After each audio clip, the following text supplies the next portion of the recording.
ternyata ada ya bayi yang rapid testnya positif. Oh gitu. Oh ada ya ternyata yang swabnya itu positif. Dia...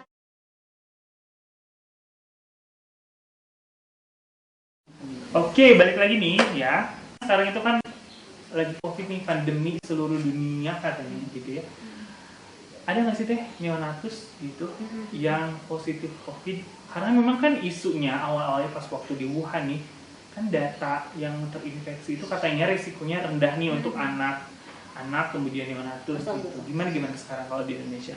Sekitar bulan Februarian ya masuk Indonesia itu kan Februarian akhir lah kalau nggak salah gitu kan. Nah, rumah sakit kami itu udah mulai itu mempersiapkan. Nah, karena memang datanya masih sedikit, jadi dianggap bahwa dalam tanda petik ya sudahlah, nggak akan bisa menularkan. Ya awalnya kan? Kayak gitu. Gitu kan. Terus tenang aja, tidak transplasental gitu kan. Kan waktu itu diusulkan kan, karena kan yang bisa merawat neonatus itu kan hanya ruangan saya dengan ruangan perinatologi gitu kan, dengan segelintir SDM. Nah, mau dibikin grup gitu kan, tim. Nah, saat itu ya saya lah yang paling pertama ngacung, saya yang mengajukan diri gitu kan. Karena apa?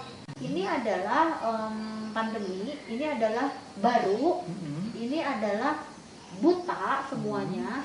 Saya merasa saya harus tahu. Dan Tete juga ngerasa ketantang dong. Betul. Di situ emang kalau Yani Setiasi itu begitu ya. Jadi gitu ya, sombong ya, dia memang sombong. Tapi sombongnya keren sih. Terus apa kan sombong sedikit karena kan memang mikirnya gini. Buat naikin nama tuh memang harus sombong teh. Gitu. Baiklah, saya ikut kamu aja deh Ki. Terus gimana? Terus. Ya, saya pikir hati nurani saya mengatakan belum tentu nih neonatus tidak menularkan. Jadi udah ada insting ya, gitu, udah khawatir gitu ya. Jadi Tete udah berpikir panjang dong. Sudah. Pokoknya menularkan ataupun tidak, setidaknya kita udah punya. Jadi intinya saya tidak mau merawat kalau saya tidak merasa aman. Jadi prinsip itu di saya dan tim terapkan gitu kan ya. Alhamdulillah sih tim neonatologinya juga sama gitu kan, satu suara gitu. Tete gatel ya? Oh iya, aku tahu. Ini nggak ada minum ya? Itu pedomannya ada nggak? Udah jadi? Nah itu dia Ki. Jadi kita itu ada pasien, pedomannya kan jadi. Oh gitu. Seperti biasa. Tapi masih sambil merawat, sambil bikin pedoman. Jadi kita tuh trial and error gitu. Karena mungkin evidence base-nya juga mungkin masih kurang dan belum terpublish, mungkin masih dalam proses penelitian, makanya trial and error tadi. Gitu. Tapi maksudnya mencoba juga harus sesuai dengan pengalaman, evidence base yang sudah ada juga kan. Tidak sembarangan juga, walaupun evidence base khusus terkait corona dikit. Gitu ya. Tapi ternyata Ki, ada ya bayi yang rapid testnya positif. Oh ada ya ternyata yang swabnya itu positif di hari ke-1, di hari ke-3 gitu kan. Nah ini tanda petik dari mana? Berarti jawabannya adalah ada. Tapi penularannya nggak tahu belum tahu dari mana. Oke. Balik lagi ke keperawatan neonatus nih teh. Apa sih bedanya asuhan keperawatan neonatus yang diberikan kepada pasien biasa dengan pasien yang tadi positif? Oke, kalau dari segi asuhan keperawatan sama ya. Iyalah.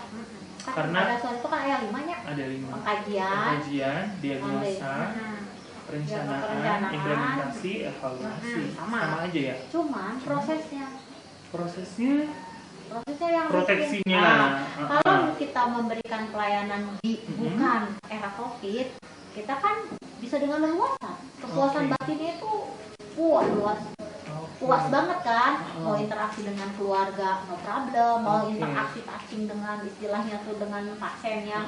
Kan ada sistem neurodevelopmental karena kumaha gitu kayak mau dimasas kayak gimana gitu. Nah, di era COVID itu semuanya terbatas karena kita harus mempermikirkan proteksi buat diri kita gitu. Bener juga ya teh. Oke.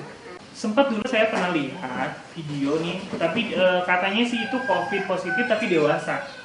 Perbedaannya adalah ternyata katanya produksi slime atau produksi apa namanya sekret itu lebih banyak dibandingkan dengan infeksi paru lainnya seperti pneumonia atau lain sebagainya. Kalau neonatus juga sama. Nah, itu kan di neonatus itu di kami sendiri belum ada pembuktian bahwa itu tuh beneran COVID gitu. Karena dari beberapa rangkaian pemeriksaan ada yang negatif, ada yang positif, negatif, positif lagi gitu. Kalau misalnya kita nih teh curiga aja di teh, ini kayaknya sama aja ya?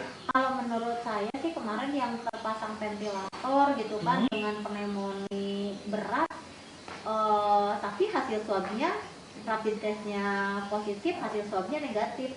Ya kalau pneumonia kan ya gitu, lendirnya juga banyaknya ya segitu-gitu aja sih kalau yang saya lihat gitu kan. Tapi membandingkan dengan itu COVID atau tidak, saya belum bisa ngebandingin. Oke, jadi sejauh ini masih sama. Kalau di neonatus sih seperti itu ya. Belum bisa ngebandingin. Belum bisa ngebandingin. Apakah sama atau beda? Karena mungkin memang baru cuma sedikit ya. Jadi nggak bisa narik kesimpulan gitu ya. Karena perbandingan yang pneumonia biasa sama yang coronavirusnya masih sedikit gitu ya. Terus kan karena memang saat ini swabnya negatif gitu, yang terpasang ventilator kemarin ya gitu, rapid testnya positif tapi swabnya negatif, tapi pasang ventilator gitu. Oke deh, tadi Teteh sempat ngebahas kan ya bagaimana salah satu fokus asuhan keperawatan daripada neonatus itu kan neurodevelopmental care. Sebenarnya ada perbedaan nggak sih Teh untuk pemberian neurodevelopmental care pada pasien yang neonatus di NICU yang biasa, ya kasus-kasus yang biasa ada gitu, dengan yang sekarang pasien yang dicurigai COVID gitu. Oke. Sebetulnya itu kan fokus keperawatan neonatus dasar ya. Dan itu tuh prinsip. Jadi harus, jadi apapun kendalanya, apapun kondisinya, ya itu tuh harus tetap dikerjakan. Nah, saya sendiri mengerjakan itu dengan keterbatasan sebenarnya. Jadi kan begini, kalau prinsip mah itu harus, tetapi dalam prosesnya memang banyak keterbatasan. Disesuaikan berarti. Betul. Kalau di era COVID, karena harus memakai apa itu namanya APD lengkap gitu ya. Kan, ya APD meskipun APD-nya level 2 gitu kan. Kalau misalnya yang masih dalam tanda petik belum tegak ya, kecuali kalau yang rapid testnya positif, nah itu kan mau ngomong harus full ya. Iya, level 3 gitu ya. kan. Nah, saat itu atau fase itu nggak tercapai. Jadi saya misalnya hanya bisa melakukan 3 jam. Ya hanya 3 jam aja gitu kan. Jadi kalau dari 7 jam untuk yang 4 jamnya lagi ya dilakukan oleh yang lain. Jadi itu tuh karena keadaan panas. Jadi mungkin bisa lebih dari 3 jam kalau dalam tanda petik nih APD-nya nyaman, ya kan? APD-nya pas di badan, terus bahannya nyaman, tapi protek dari COVID-nya oke. Terus suhu lingkungan atau suhu kamar di ruangannya juga sesuai. Nah, mungkin kalau di luar negeri sana itu ada sampai yang bisa 6 jam. Saya mengatakan bisa aja iya, karena mungkin APD-nya, suhu lingkungannya gitu ya, tadi ya. Nyaman gitu ya. Berarti kalau ada misalnya gini, kan salah satu neurodevelopmental care yang harus diberikan itu misalnya yang udah lama populer misalnya nesting itu masih ya. Apa namanya PMK gitu masih. Nah, kalau PMK karena di era COVID ini kebetulan memang pasien-pasien yang dari ibu PDP hampir rata-rata bayinya itu gede, di atas 2.500. Terus selama ibunya belum ada hasil swab negatif 2 kali, nah kita nggak PMK kan, meskipun kata literaturnya boleh asal pakai masker dan sebagainya gitu, tapi kami nggak lakukan itu karena dalam tanda petik ya itu tadi mencegah aja lah dulu, karena kan memang evidence base-nya atau penelitiannya masih sedikit gitu kan. Tapi nih kalau misalnya sebenarnya ada perubahan SOP nggak sih Teh? Misalnya tindakan ini SOP-nya khusus terkait COVID gitu atau gimana? Kalau perubahan secara tertulis terus terang ya belum. Tidak ada, karena terjadi. Oh, gitu. Terus Oke. kan apa ya? Karena semuanya udah terfokus, banyak ketakutan dan sebagainya, apalagi nunggu pokoknya tertulis itu tuh apa ya, lemah lah gitu. Yang tertulisnya tuh lemah gitu kan, untuk perubahan SPO ya. Oke, mungkin itu hambatannya ya. Lebih ke arah iyalah. Kalau tantangannya nih teh gimana sih? Tantangan. Tantangannya Tantangannya memang dari awal. gitu ya. Ki, dari pas saat ini Ki, apa itu namanya? Pas saat ada isu, ya kan? Nah, itu udah mulai ya. Harus tuh. mulai berpikir bagaimana caranya. Tantangan yang berikutnya itu kan mengkolaborasikan pemikiran kita dengan orang lain, dengan profesi lain. Nah, itu yang luar biasa juga. Dan di situ kan maksudnya tadi saya bilang. Iya. Jadi ingin marah, tetapi ya orang lain juga sama-sama begonya gitu sama kita ya. Oke. Ngapain marah juga gitu kan, karena ini sama-sama buta nih. Sama-sama nih apa itu kasus baru, alurnya juga masih ngira-ngira. Oh ya kalau begini nanti diharapkan nih nanti alurnya begini gitu kan. Jadi ada perjalanannya nanti ada yang miss gitu kan. Terus kok ada aja yang tiba-tiba menyalahkan. Nah, gitu kan. Mungkin itu ya tantangannya ya terkait dengan karena ini kasusnya baru ya. Iya, menentukan gitu. panduan, alur, treatmentnya, menyatukan pendapat antar profesi juga. Egonya masih ya egonya sama, masih benar, terus sama bukti apa jurnalnya ya, juga lemah. masih sedikit, jadi susah untuk berdiskusinya sama gitu. itu juga Ki, orang bakal selamat mau ya, Iya, kena gitu covid ya. enggak ya, Kena kena covid COVID enggak gitu karena kan balik lagi kita juga pulang ya ke keluarga gitu. gimana gitu. Jadi dari situ aja juga udah tantangan juga sih.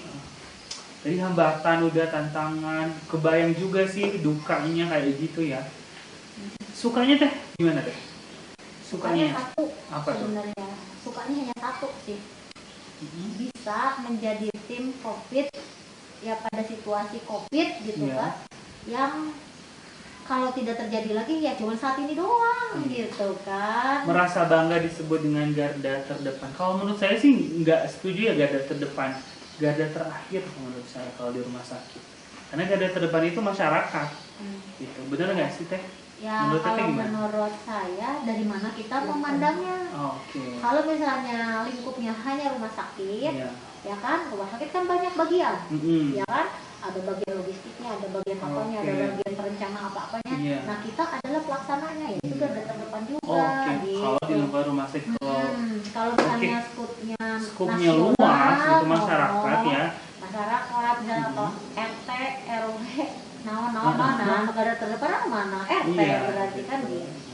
Oke, keren banget sih ini udah berapa jam nih teh, nggak kerasa kita ngobrol ya teh. Ya haus ya. Haus mana ya? Ini dari awal sampai akhir pembicara kita yang sungguh luar biasa, tim konsumsi baru sekarang ada. Maaf banget ya teh, ini baru nih teh. Oke teh. Terima kasih banyak, gak kerasa banget ini kayaknya udah 2 jam lebih ya kita ngobrol bareng santai di sini.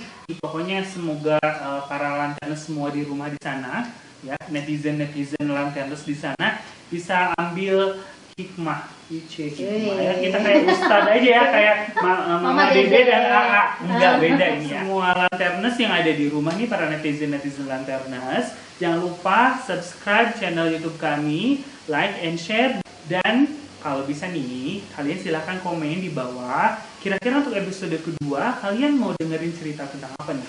Kita tunggu komennya di bawah. Oke, bye. Thank you, Tayani.